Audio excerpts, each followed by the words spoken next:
For the Rebel.media, I'm Ezra Levant. I'm here in London, England, but I'm meeting with politicians from across Europe. They're all part of a group called the Foundation for a Europe of Nations and Freedom. What is that? That is a party of parties, I suppose, different political organizations from different countries who all share a belief in basically nationalist, populist, and conservative ideas. And what a pleasure today to meet the chairman of this group, Mr. Nicolas Bay, who is with the Rassemblement National, the party of Marine Le Pen that we recently interviewed as well. Thanks for meeting us today, Mr. Bay. Merci de votre invitation, c'est un plaisir. I speak a tiny bit of French coming from Canada, so I understand what you mean, but we will translate your comments for the rest of our viewers. Tell me what your role is in the European Parliament. What is the approach of Marine Le Pen? Does she believe in a Frexit, the same as a Brexit? Would your party remove France from the European Union? Notre groupe au Parlement européen est composé de députés de 8 nationalités différentes, beaucoup de Français du Rassemblement national, mais également des Italiens, des Autrichiens qui aujourd'hui sont au pouvoir dans leur pays, et puis des Polonais, des Britanniques, des Néerlandais. Nous sommes respectueux des libertés des peuples, de la souveraineté des nations, et nous respectons bien sûr le choix démocratiquement exprimé par les Britanniques de quitter l'Union européenne. Mais nous allons essayer, nous, les autres délégations, les autres nationalités qui composent le groupe Europe des Nations et Libertés, eh bien, de changer cette Union européenne de l'intérieur, de réformer de fond en comble le fonctionnement de l'Union européenne pour en faire une alliance des nations européennes où ce sont à nouveau les peuples qui décident et non plus la Commission européenne de M. Juncker. Et dans le cadre de cette alliance des nations souveraines, eh bien, je pense que nous pourrons, dans les prochaines années, travailler avec la Grande-Bretagne, qui a fait le choix de la liberté à l'égard de l'Union européenne, mais qui reste évidemment un pays européen. Am I right to understand that you're saying that you want to reform the EU and make it more respecting of national sovereignty and freedom, but you yourself would not campaign to take France out of the EU? Is that correct?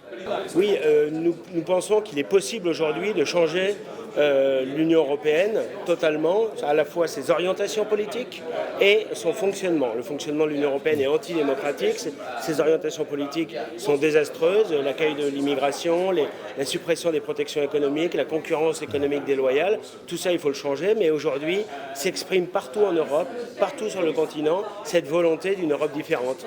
Et c'est pour ça que nos alliés sont arrivés au pouvoir dans plusieurs pays comme l'Italie ou l'Autriche et que nos idées sont en train d'arriver au pouvoir dans beaucoup d'autres, en Pologne, en Hongrie, mais également avec l'émergence de partis nationaux, patriotes.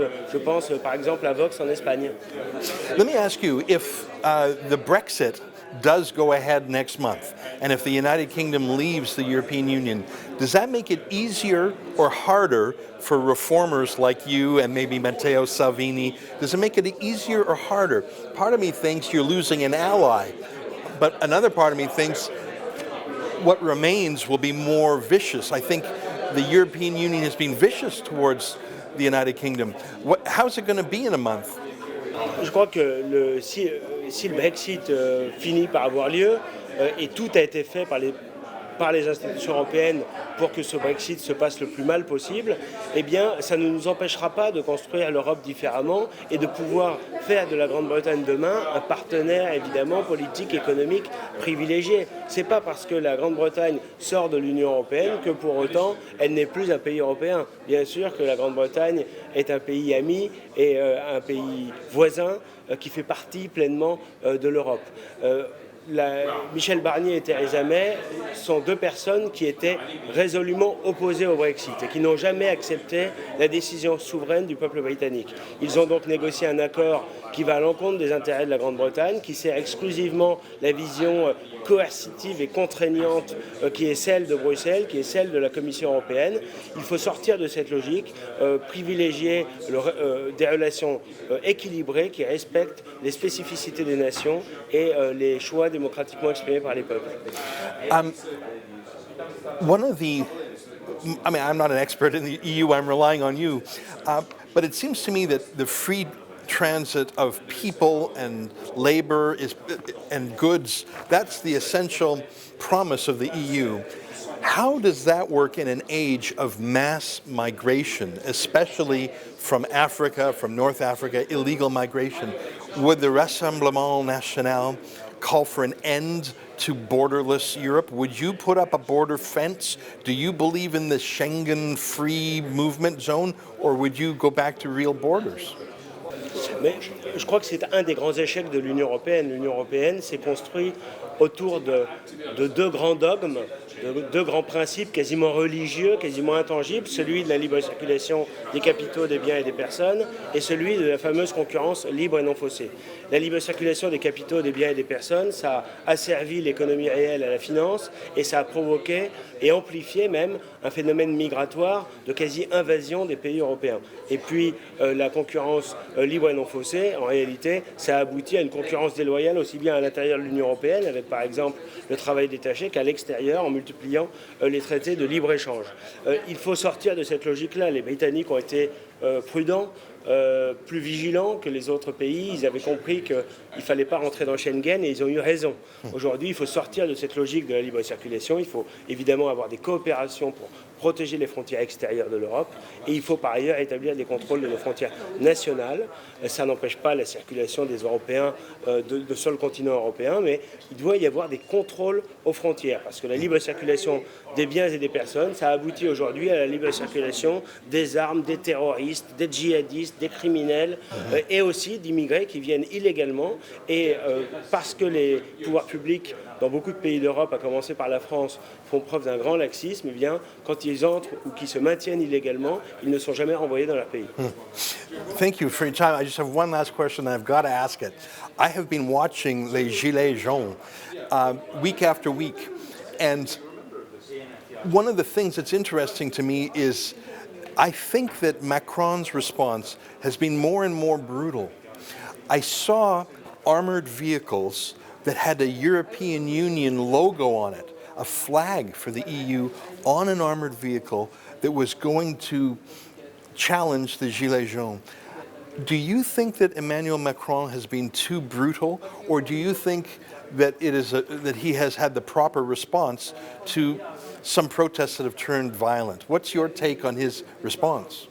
Le mouvement des Gilets jaunes est un mouvement qui exprime la désespérance, la colère des Français, et notamment des plus modestes, des catégories populaires, contre l'injustice fiscale, contre l'injustice sociale qui caractérise la politique d'Emmanuel Macron. Plutôt que d'écouter ce mouvement, d'entendre cette colère et ses aspirations légitimes, Emmanuel Macron et son gouvernement ont été méprisants, insultants. Ils ont tout fait pour minimiser et dénigrer ce mouvement des Gilets jaunes. Et ils ont donc une très grande responsabilité dans les tensions et les violences qui en ont résulté. L'immense majorité des Gilets jaunes sont parfaitement pacifiques, manifestent avec constance, avec détermination, parce que le gouvernement ne veut rien entendre de leurs préoccupations. Une petite minorité, c'est vrai, fait preuve parfois de violence, mais souvent cette violence a été attisée par le gouvernement et par Emmanuel Macron. Et donc il faut sortir de cette logique, écouter enfin ce que les Français ont à dire et restaurer une vraie démocratie en France. La démocratie française est très malade. La démocratie représentative ne fonctionne pas à cause d'un mode de scrutin majoritaire antidémocratique et il n'y a aucun mécanisme de démocratie directe. Et par ailleurs, il faut en finir avec la logique qui consiste à faire payer fiscalement les classes populaires et les classes moyennes qui aujourd'hui sont totalement étranglées. Et donc la réponse politique, elle est à la fois dans le fonctionnement de nos institutions et dans les orientations politiques, mais malheureusement Emmanuel Macron ne veut pas changer ses orientations politiques et c'est pour ça qu'aujourd'hui il est rejeté et sa politique est rejetée par 80% des Français.